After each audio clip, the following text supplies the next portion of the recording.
and individual freedom. I think that adults ought to be able to eat, drink, or smoke anything you want. Who owns your body, after all? You or the state? If you don't injure somebody else, you ought to be able to ingest anything. Smoke crack. But obviously this is a minority position. Even legal marijuana isn't supported by most people. And that brings us to California's Prop 19, which would have legalized marijuana there.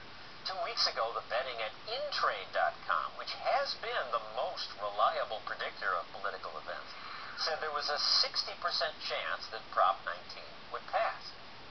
That day, I appeared in the O'Reilly Factor. Pollster Scott Rasmussen and Bill had just declared that the proposition was going to lose, and when I came on, Bill surprised me by daring me to bet that it would pass. You want pot, and it's going to lose in California. You just heard Rasmussen and I are two brilliant men. You say, yeah. But I think you want to make a little bet on this? Sure, $10. No, $10. All right. Here he is, Mr. $10,000 to a charity of the other person's choice. Now you're talking.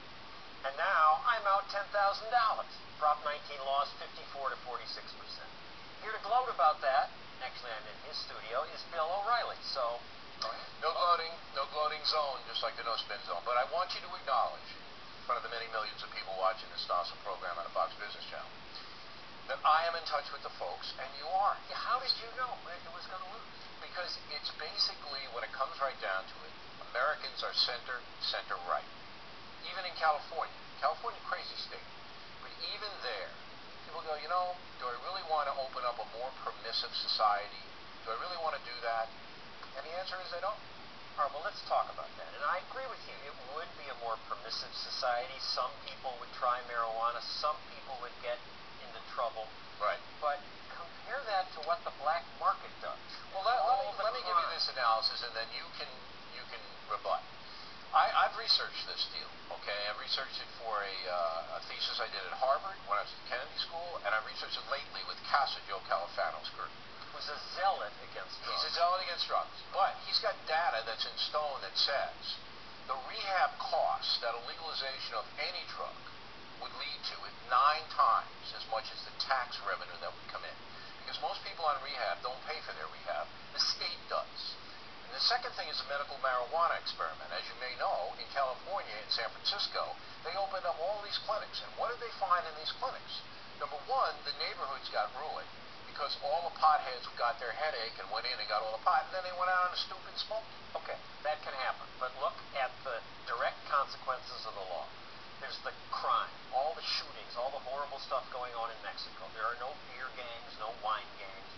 The drug dealers know that police won't protect their private property, so they arm themselves and form gangs. Nobody's knocking over 7-Eleven. We can knock the market out and take the profit away from the gangs without legalization. You can do that. How? By forced rehab, by forcing people who are involved with the system. Say you get arrested, you have drugs in your bloodstream, as 75% of criminals do. They have to go to rehab. Bang. And then they do their sentence on top of it. So you take the market away. But listen to this, and this is really a stunning stat. What's that? Take the market away. I mean, there's nobody to buy. That's going to you're going to catch all of them, and you're going to cure all of them? No. They did this in Singapore. They basically took every drug user off the street and put them into forced rehab for 21 months. Well, Singapore is a police state. That's right. You chew gum in Singapore without a prescription. There's no drug problem in Singapore, okay? You want that for America? I don't, but you can do a modification of it. And the second thing is child abuse. 70% of all the child abuse done in the United States is done by people who are intoxicated by either drugs or alcohol. Mostly alcohol. Well, what's going to happen? Your guy says it is alcohol. It's not mostly alcohol. It's about divided evenly. And if you legalize, you're going to have that child abuse stat go even higher.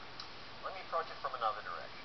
Who owns your body? I mean, I assume you like to have a drink, get a little buzz. No, I don't drink or smoke. Should alcohol be outlawed? No, because people you do horrible things under alcohol. They do, but you can drink alcohol without being inebriated. You can have a beer, a glass of wine, and you're not buzzed. But people get buzzed. They do, but they abuse it. With drugs, the intent is to get buzzed. So there's a difference between alcohol and drugs. Secondly, yeah, you own your body. It's your body. But there's a public safety issue. The public safety issue trumps what you want to do. Why do you think suicide is illegal? Okay? Suicide is illegal because if you commit suicide, you leave a family. All right, who's going to support the family?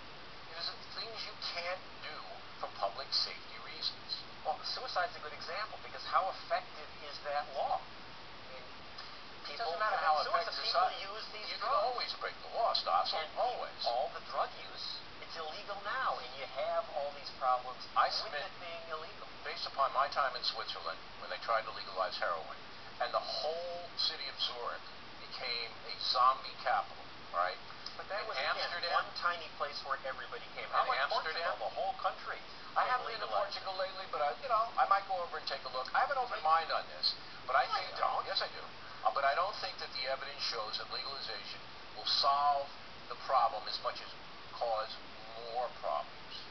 All right. Well, I'll get the last word then, since it's my show. Portugal decriminalized all drugs. No increase in crime or addiction. Drug deaths decreased by 28%, and 16% of kids in Portugal have smoked pot versus 38% of American teens. Mm-hmm. So I think more would try it, but Portugal is a different society than it's a very rural society there. There's a lot of people like farming, so I'm not sure that we can make the comparison. But listen, I've been to Portugal in a while. Maybe I'll go over and check it out. Go check it out. Well, thank you. This is going to make your career. You're being on my Of course, program.